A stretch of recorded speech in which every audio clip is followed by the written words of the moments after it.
ഇപ്പോൾ പ്രതിപക്ഷ നേതാവായി പിണറായി വിജയനെ തെരഞ്ഞെടുത്തു. പക്ഷേ ചില ശബ്ദങ്ങളൊക്കെ പാർട്ടിയിൽ നിന്ന്, ചില തിരുത്തൽ ശബ്ദങ്ങളൊക്കെ പാർട്ടിയിൽ നിന്ന് ഉയരുകയാണ്. CPM-ന്റെ പത്തനംതിട്ട, കണ്ണൂർ ജില്ലാ കമ്മിറ്റി യോഗങ്ങൾ ഇന്ന് നടക്കുന്നുണ്ട്. തെരഞ്ഞെടുപ്പ് പരാജയത്തിന് ശേഷം നടന്ന ജില്ലാ സെക്രട്ടേറിയറ്റിൽ നേതൃത്വത്തിനെതിരെ രൂക്ഷമായ പ്രതികരണങ്ങളാണ് ഉണ്ടായത്. പിണറായി വിജയനെ പ്രതിപക്ഷ നേതാവ് സ്ഥാനത്ത് നിന്ന് മാറ്റണമെന്നാണ് CPM പത്തനംതിട്ട ജില്ലാ സെക്രട്ടേറിയറ്റിൽ ആവശ്യം ഉയർന്നത്. TK ഗോവിന്ദനെ പാർട്ടിയിൽ നിലനിർത്താൻ ശ്രമിച്ചില്ല എന്ന CPM കണ്ണൂർ ജില്ലാ സെക്രട്ടേറിയറ്റ് യോഗത്തിലും വിമർശനം ഉയർന്നിട്ടുണ്ട്. കണ്ണൂരിൽ നിന്ന് CK വിജയനും പത്തനംതിട്ടയിൽ നിന്ന് രാഹുൽ ജി നാഥുമാണ് വിവരങ്ങളുമായി നമുക്കൊപ്പം ചേരുന്നത്. ആദ്യം കണ്ണൂരിലേക്ക്. കണ്ണൂരിലെ കോട്ടകളെല്ലാം ഇളകിയ തെരഞ്ഞെടുപ്പ് ഫലം കൂടിയാണ് ഇത്തവണത്തേത്. CK, അവിടെ തളിപ്പറമ്പിൽ PK ശ്യാമളയെ മത്സരിപ്പിക്കാൻ തീരുമാനിച്ചത്, ആ തീരുമാനം സംസ്ഥാന വ്യാപകമായി തന്നെ അതിനെതിരെ ഒരു വികാരമുണ്ടായി എന്ന വിലയിരുത്തലുണ്ട്. എന്താണ് നേതാക്കൾക്കെതിരെ, നേതൃത്വത്തിനെതിരെ ഉയരുന്ന വിമർശനം?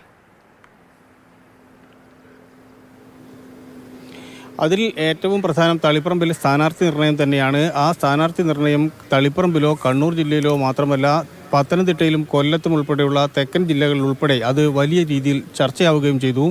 നേരത്തെ തന്നെ പാർട്ടി വിട്ട് പോകാൻ വേണ്ടി തീരുമാനിച്ച സമയത്ത് ഈ TK ഗോവിന്ദൻ പറഞ്ഞ ആ കാര്യങ്ങൾ, അതായത് തനിക്ക് ശേഷം തൻ്റെ ഭാര്യയെ സ്ഥാനാർത്ഥിയാക്കുന്നു എന്ന ഒരു ആരോപണം വലിയ രീതിയിൽ പാർട്ടിക്കകത്ത് തന്നെ സ്വീകാര്യതയുണ്ടാവുകയും ആ രീതിയിൽ വിമർശനങ്ങൾ ഉയരുകയും ചെയ്തിട്ടുണ്ട്. തോൽവിക്കുള്ള പ്രധാനപ്പെട്ട കാരണങ്ങളിൽ ഒന്നായി ഇപ്പോഴും MV ഗോവിന്ദൻ്റെ ഭാര്യയെ സ്ഥാനാർത്ഥിയാക്കി എന്നത് നിലനിൽക്കുകയാണ്.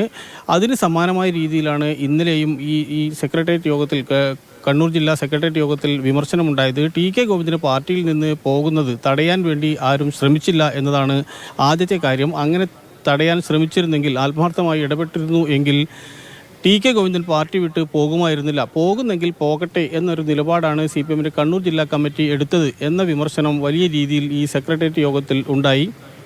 അതോടൊപ്പം തന്നെ പിണറായി വിജയനെതിരെയും അതോടൊപ്പം MV ഗോവിന്ദനെതിരെയും പരോക്ഷമായും വിമർശനങ്ങൾ ഉയർന്നിട്ടുണ്ട്. അങ്ങനെ ഒരു സാഹചര്യത്തിലാണ് ഇന്നിപ്പോൾ ജില്ലാ കമ്മിറ്റി യോഗം ആരംഭിക്കുന്നത്. 2 ദിവസത്തെ ജില്ലാ കമ്മിറ്റി യോഗമാണ് കണ്ണൂരിൽ നടക്കുക. MV ഗോവിന്ദൻ ഉൾപ്പെടെയുള്ള പ്രധാനപ്പെട്ട നേതാക്കളെല്ലാം തന്നെ ജില്ലാ കമ്മിറ്റി യോഗത്തിന് എത്തിക്കൊണ്ടിരിക്കുകയാണ്.